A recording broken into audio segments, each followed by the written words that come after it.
नमस्कार दोस्तों, एक बार फिर से आप लोग का बहुत बहुत स्वागत है हमारे ऑफिशियल यूट्यूब चैनल अविजन इंस्टीट्यूट पे। मैं हूं आप लोगों के साथ उर्वशी सिंघी और आज का जो हमारा टॉपिक ऑफ डिस्कशन दोस्तों यहाँ पर रहने वाला है वो रहने वाला है top 10 current affairs based on 22 and 23 of January 2023।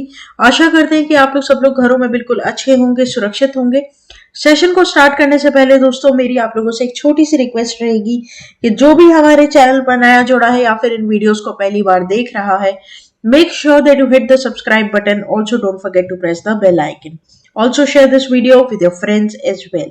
सिर्फ इतना ही नहीं दोस्तों, आप लोग हमारे ऑफिशियल वेबसाइट पर जाकर भी विजिट कर सकते हैं और जितने भी हमारे ऑनगोइंग कोर्सेज हैं, ठीक है, या फिर अपकमिंग कोर्सेज हैं, उन सभी की जानकारी आप हमारे वेबसाइट पर ले सकते हैं। बहुत ही मिनिमल प्राइसेस के ऊपर हमारे बैचेस लॉन्च होते हैं दोस्तों, related to WBCS, bank, railway, SSC, सभी बैचेस की इंफॉर्मेशन आपको हमारे ऑफिशियल वेबसाइट पर मिल जाएगी। साथ ही साथ दोस्तों हमारा ऑफिशियल ऐप है जो कि बहुत इजीली अवेलेबल है प्ले स्टोर्स पर, जहां पर आपको free video lectures, latest articles, daily quiz, daily current affairs, free mock test, GK capsule, job notification and 1000 plus online test, ये सभी चीजें अंडर दी वन रूफ मिलेगी। ठीक है, तो ये बात जरूर ध्यान रखिएगा कि अविजन हमेशा आपके लिए, आपके साथ खड़ा रहेगा आपकी प्रिपरेशन में और अपनी जॉब को, मतलब आपकी जो एम है, आपका जॉब है, उसे अचीव करने में दोस्तों आपकी पूरी पूरी सहायता और हेल्प यहाँ पर करेगा। जो भी बच्चे जिन्हें बहुत तकलीफ होती है करंट अफेयर्स प्रिपेयर कैसे करें या फिर क्या हम पढ़े करंट अफेयर्स, क्योंकि इतना वाइड है, तो वो सभी दोस्तों यहाँ पर चैनल पर जुड़ सकते हैं, क्योंकि डेली हमारे टॉप 10 करंट अफेयर्स के सेशंस यहाँ पर रहते हैं, जहां पर हम न्यूज के साथ साथ MCQs भी प्रिपेयर करते हैं। राइट, तो एंड तक इस वीडियो को आप लोग जरूर देखिएगा, क्योंकि बहुत कुछ आगे जानने के लिए। तो हम चलते हैं बिना किसी देरी के, स्टार्ट करते हैं आज के हमारे सेशन का पहला न्यूज आपके और मेरे साथ हमारी स्क्रीन पर दोस्तों। ये रहा, 18th National Disaster Response Force Day celebrates on 19th of January 2023। Right, तो यहाँ पर दोस्तों 19th ऑफ जनवरी को क्या मनाया जाता है? National disaster response force day. Right, और इसका कौन सा एडिशन बनाया गया 2023 में? तो 18वां एडिशन यहाँ पर बनाया गया। पूरी बात हम करते हैं। तो 18th national disaster response force day is celebrated on January 19 by the national disaster response force. The day has been celebrated on this day since 2006 when the rescue force was officially formed.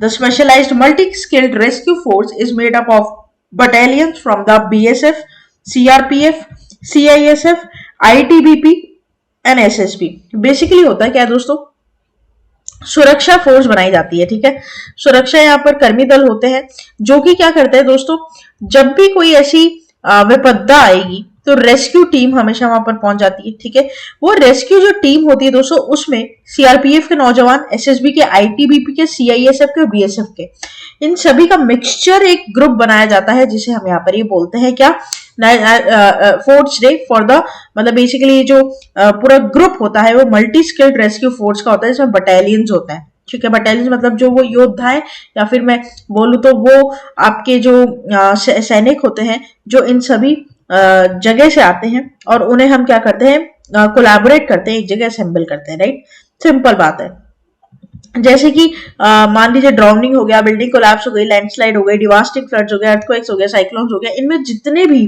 ठीक है, rescue teams लगती है, वो सभी नौजवान यहाँ पर इसमें से आते हैं और हेल्प करते हैं। जैसे कि मैंने आपको फोटो दिखाई यहाँ पर। राइट, अब मान लीजिए लैंडस्लाइड हुई, कुछ लोग यहाँ पे फंस गए या कुछ भी, तो ये रेस्क्यू टीम हमेशा पहुंच जाती है वहां पर और उन्हें क्या करती है, हेल्प करती है। राइट, इस पर आपका क्वेश्चन कैसे बनेगा? तो which edition of the national disaster response force is celebrated on January 19 by the national disaster response force NDRF। तो कौन सा एडिशन है, इस पर क्वेश्चन पूछा है। मैंने आपको स्टार्टिंग में ही बता दिया था, ये 18वां एडिशन है दोस्तों। कभी डेट पर क्वेश्चन आ जाएगा, ठीक है, या फिर अगर आपको कोई थीम दी गई है इंपॉर्टेंट डे की, उस पर क्वेश्चन पूछ लेगा, या फिर दोस्तों आजकल एडिशन पर क्वेश्चन आ रहे हैं, एडिशन पर क्वेश्चन आते हैं। ठीक है, तो इंपॉर्टेंट डे पर या तो डेट, थीम या एडिशन, ये तीन चीजें इंपॉर्टेंट रहती है।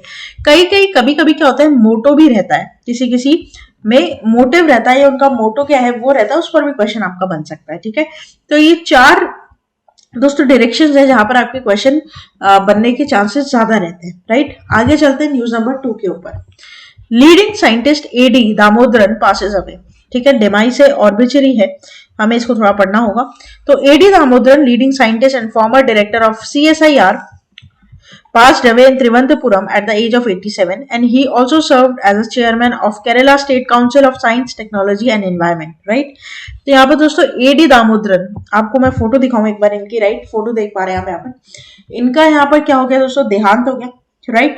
और बहुत ही जानी मानी हस्ती थी, बहुत बड़े साइंटिस्ट थे, ठीक है?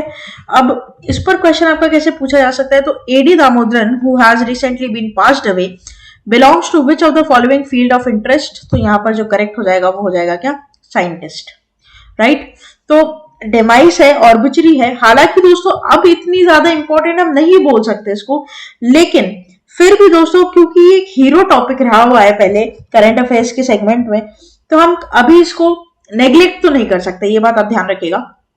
हालांकि अभी अगर मैं बात करूं तो सबसे ज्यादा रैंक और इंडेक्सेस पर, अपॉइंटमेंट्स पर क्वेश्चन बनते हैं, बट फिर भी क्योंकि डिमाइस पर पहले बहुत क्वेश्चन आते थे, अभी भी डिमाइस पर दोस्तों क्वेश्चन कभी भी आने के चांसेस हैं, इसलिए तो प्लीज आप इस सेगमेंट को हल्के में मत लीजिएगा। डेफिनेटली हर महीने का एक फ्लो चार्ट बना लीजिए कि इस महीने इतना इतना डिमाइस हुआ है, तो थोड़ा सा आपको रिकग्नाइज करने में वो इजी हो जाता है, राइट? हम बुलेट पॉइंट्स बना लेते हैं तो हम रिवाइज करने में, रिकग्नाइज करने में हमारे लिए सहूलियत हो जाती है दोस्तों, राइट? आगे चलते हैं न्यूज नंबर 3 के ऊपर। Pakistan in South Asia's weakest economy world report, world bank report. दोस्तों वर्ल्ड बैंक की रिपोर्ट यहाँ पर आई है, ठीक है? वर्ल्ड बैंक, जिसको एक और नाम से हम जानते हैं IBRD, ठीक है? इंटरनेशनल बैंक फॉर, ये थोड़ा सा इंपॉर्टेंट है, आप थोड़ा नोट डाउन कर लीजिए इसको, international bank for reconstruction and development. दोस्तों अगर मैं वर्ल्ड बैंक को IBRD बोलूं तो वो एक ही बात है, ठीक है? तो देखिए वर्ल्ड बैंक ने फोरकास्ट किया है पाकिस्तान की इकोनॉमिक ग्रोथ है जो वो सबसे स्लो है to 2% during the current year. This will mark a drop of 2 percentage points in June 2022. Estimates according to the World Bank Global Economic Prospects report. The report said that the Pakistan's economic output was not only by declining itself but also bringing down the regional growth as well. Forecasting Pakistan's GDP growth rate to improve 3.2% in 2024, the report said policy uncertainty further complicates the economic outlook of Pakistan. Right? तो यहाँ पर world bank का report का कहना है कि south Asia में, ठीक है, साउथ एशिया में सबसे वीकेस्ट इकोनॉमी अगर किसी कंट्री की है तो वो कंट्री आपकी क्या हो जाएगी, पाकिस्तान हो जाएगी, ठीक है? इस पर आपका क्वेश्चन दोस्तों कैसे बन सकता है, देख लीजिए एक बार।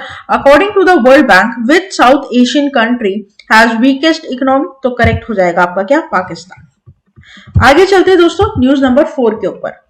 World's oldest person Lucile Randon passes away at the age of 118, ठीक है? क्या है दोस्तों ये?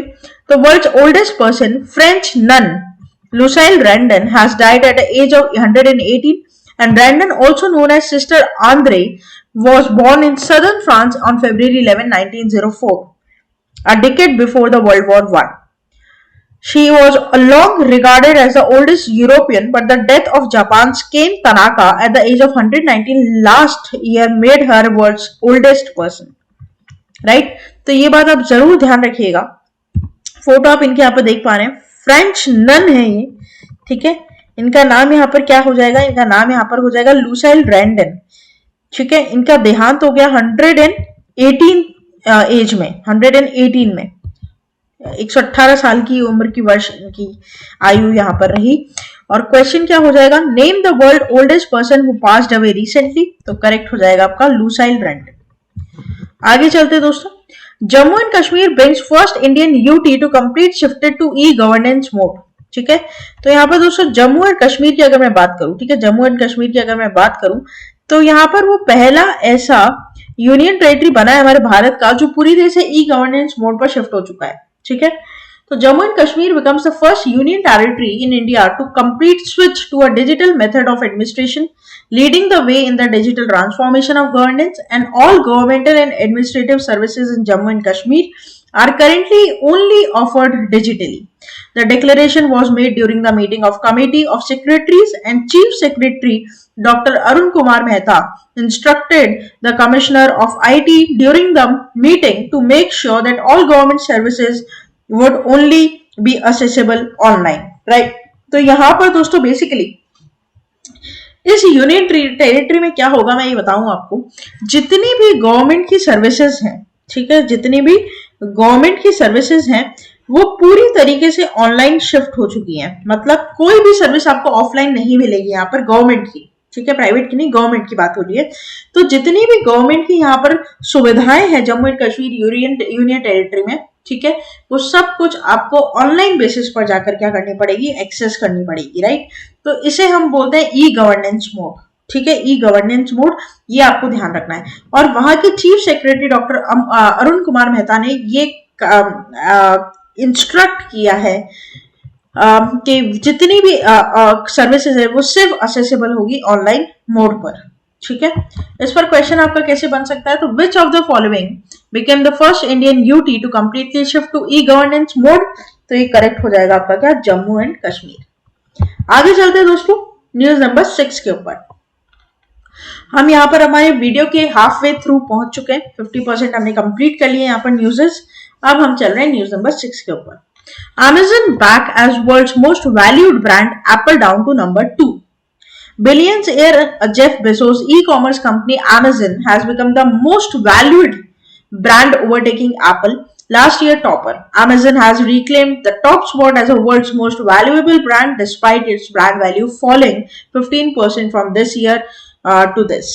According to the brand valuation consultancy Brands Finance report, Amazon is back at number 1 and its brand value has fallen by 50 billion this year, with its rating slipping from AAA plus to AAA. This is consumers evaluate it more harshly in the post-pandemic world, right? फिर भी ठीक है, क्यों इसका जो यहाँ पर economic value या भले ही फॉल हुआ हो, ठीक है, ब्रांड वैल्यू भले ही फॉल हुई हो, लेकिन फिर भी आज के टाइम में जो मोस्ट ट्रस्टेड ब्रांड या मोस्ट वैल्यूड ब्रांड है वो आपकी कौन सी है, Amazon, और दूसरे पर वहां पर आती है आपकी क्या, Apple, राइट। तो ये आप इधर क्या करेंगे, ध्यान रखेंगे, इट्स इंपॉर्टेंट। इस पर एक इंपॉर्टेंट मैंने चार्ट यहाँ पर आप लोगों के लिए दोस्तों पेश किया है, ये बड़ा इंपॉर्टेंट है। टॉप 10 मोस्ट वैल्यूएबल ब्रांड्स है हमारे दोस्तों पूरे विश्व की। तो Amazon, Apple, Google, Microsoft, Walmart, Samsung, ICBC, Verizon, Tesla और टिकटॉक, राइट। ये आप देख सकते हैं, ये टॉप 10 पूरा लिस्ट है रैंक वाइज। और इसी के साथ साथ मैंने इनकी कितना इनका वर्थ है, नेटवर्थ है, वो भी मैंने यहाँ पर आप लोग को बता दिया है ना। तो इस पर थोड़ा सा आप नजर डाल सकते हैं, गो थ्रू कर सकते हैं इसको भी। हालांकि रटने की कुछ जरूरत नहीं है आपको, ये आपके नॉलेज के लिए दोस्तों यहाँ पर मैंने रखा है।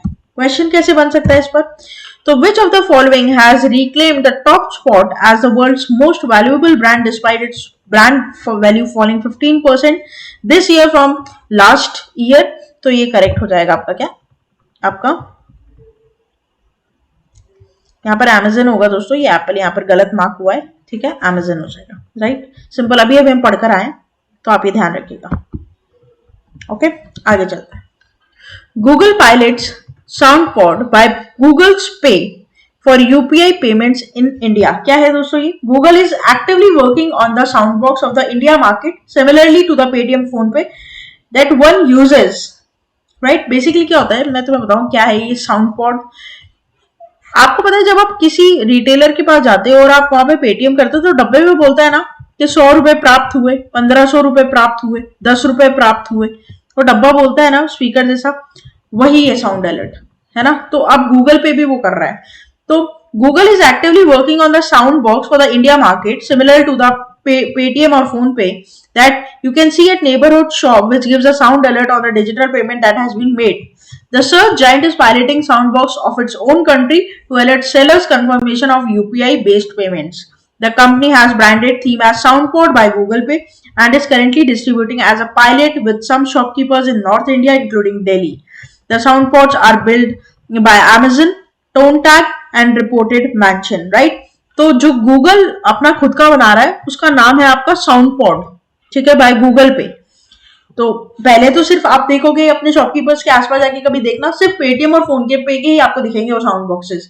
अब गूगल पे बना रहा है, हालांकि अभी पायलट प्रोजेक्ट है, ये पूरी तरीके से फैला नहीं है, आने वाले टाइम में दिखेगा आपको, ठीक है। तो इस पर आपका क्वेश्चन कैसा होएगा, Google pilot SoundPod by Google पे फॉर डैश इन इंडिया, तो करेक्ट हो जाएगा आपका यूपीआई पेमेंट्स के लिए।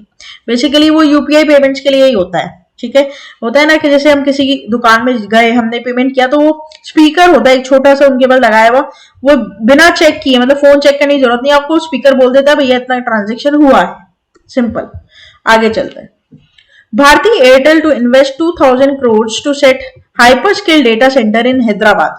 So Bharti Airtel Group announced that it will be investing 2000 crore for setting up a large hyperscale data center in Hyderabad, and the announcement was made at Telangana Lounge at Davos, Switzerland, in the presence of Telangana Minister for IT Industries KT Ramarao, right?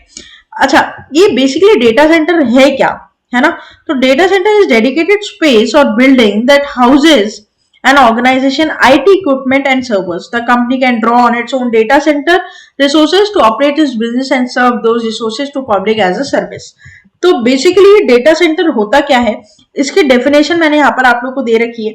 तो basically एक building होगी जहां पर खुद का dedicated servers रहेंगे ताकि वो उससे अपनी बिजनेस ऑपरेट कर सके और पब्लिक को एज अ सर्विस भी दे सके।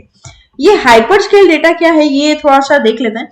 तो hyper scale data centre is essentially the premise that provide space, power and cooling for the network infrastructure design specifically for offering a portfolio for highly scalable applications and storage services to businesses, right? बड़ा simple है, आपको ध्यान रखना है। और मैं आपको बता दूं, आने वाले टाइम में हैदराबाद एक one of the most valuable city यहाँ पर बनने वाला है हमारे इंडिया का। पूरी IT technology Hyderabad Bangalore shift हो रही है, और वैसे भी वहीं पर ही हुई है, ठीक है, वहीं पर ही उनका अगर मैं बोलूँ तो जो होता है ना कि कोर ब्रिंगिंग भी वही है हमारे इंडिया की। अगर मैं बात करूं तो भारतीय एयरटेल 2000 करोड़ का दोस्तों सेटअप यहाँ पर करने जा रहा है, कहां पर, हैदराबाद में, हाइपर स्केल डेटा सेंटर का। बड़ा इंपॉर्टेंट क्वेश्चन है और नॉलेज के लिए भी काफी इंपॉर्टेंट है। आगे चलते हैं, बात करते हैं न्यूज नंबर 9 की। तो न्यूजीलैंड की पीएम जेसिंडा ऑर्डर्न ने रिजाइन कर दिया, राइट? तो न्यूजीलैंड की प्राइम मिनिस्टर है, उन्हें global figure head progressive politics shock the country, she was re-elected for second term, the victory by the government's go hard go early approach COVID-19 pandemics, which saw New Zealand impose some of the world's strictest border rules and separating families and shutting almost all foreigners for almost 2 years. यहाँ पर इन्होंने कर दिया resign, पूरा political stooge हो गया यहाँ पर। बेसिकली इंटरनेशनल अफेयर्स है, थोड़ा सा आपको क्या करना पड़ेगा, ध्यान रखना पड़ेगा दोस्तों, है ना? सिर्फ नाम याद रख लीजिएगा, और कौन से कंट्री की है वो थोड़ा सा याद रखेंगे आप लोग, जैसे कि क्वेश्चन यहाँ पर पूछा गया आप लोगों से, तो करेक्ट हो जाएगा न्यूजीलैंड, है ना? आगे चलते हैं। लास्ट हमारा दोस्तों यहाँ पर न्यूज है आज के हमारे सेशन का, आपके और मेरे साथ, news number 10। South Africa's Hashim Amla ended 2022 his 22nd year cricket playing career. 22 साल की क्रिकेट प्लेइंग करियर का यहाँ पर रिजाइन बेसिकली कर रहे हैं, संन्यास ले रहे हैं। तो Hashim Amla ended his 22-year planning और playing career with his legacy secure one of the South Africa's all time cricketing greats. ठीक है, क्या क्या इनकी अचीवमेंट्स है, थोड़ा बुलेट पॉइंट में मैंने इसको तोड़ा है, आप पढ़ेंगे। It was one of the Amla's 28 centuries in 124 match test carrying during the score of 9282 at an average of 46.64, and he had an even better average in one-day internationals, hitting 27 centuries and 188 one matches, scoring 8113 at 49.46 of average. He retired from international cricket after 2019 Cricket World Cup and did not play in the South African domestic cricket after 219 sessions. But he continued to be a prolific run scorer in Surrey. And Amla is currently batting consultant with MI Cape Town franchise in South Africa's 20 League. आपको इनकी photo देखनी चाहिए। यहाँ पर इनका 22 साल का cricket का जो करियर है दोस्तों, वो संन्यास इन्होंने ले लिया है बेसिकली यहाँ पर। तो who ended his 22-year planning career with his legacy secure as one South Africa's all-time cricketing greats। तो ये करेक्ट हो जाएगा आपका क्या, हाशिम आमला, राइट? तो दोस्तों ये था हमारा पूरा टॉप 10 करंट अफेयर्स का सेशन। आशा करते हैं सेशन आप लोग को अच्छा लगा होगा। प्लीज लाइक करना मत भूलिएगा, जो नया है पहली बार वीडियोस को देख रहा है सब्सक्राइब जरूर कर लीजिए, और बेल आइकॉन को प्रेस करना मत भूलिएगा, ताकि जब भी वीडियो मैं अपडेट करूं, अपलोड करूं यहाँ पर हमारे चैनल पर, ऑफिशियल चैनल पर, उसकी नोटिफिकेशन आप लोग के पास आ जाए दोस्तों। साथ ही साथ शेयर करते रहिएगा फ्रेंड्स के साथ, रिलेटिव्स के साथ, ऐसे एग्जाम एस्पिरेंट्स के साथ जो कॉम्पिटिटिव एग्जाम की यहाँ पर तैयारी कर रहे हैं। डायरेक्टली मेरे साथ जुड़ सकते हैं आप टेलीग्राम चैनल पर विद फॉर ऑल द आपके सेशंस के लिए, ठीक है। इन सभी सेशंस के लिंक पीडीएफ के लिए और कुछ एमसीक्यूज भी वहां पर मेरे द्वारा अपलोड किए जाते हैं, उनकी हेल्प से आप दोस्तों क्या कर सकते हैं, ऐसे एमसीक्यूज को अटेम्प्ट कर पैटर्न समझ सकते हैं एग्जाम का, और प्रैक्टिस भी आपकी अच्छी हो जाएगी उससे, राइट। तो बने रहिए आगे आने वाले और फ्रूटफुल वीडियोस के लिए। तब तक के लिए thank you so much and have a nice day.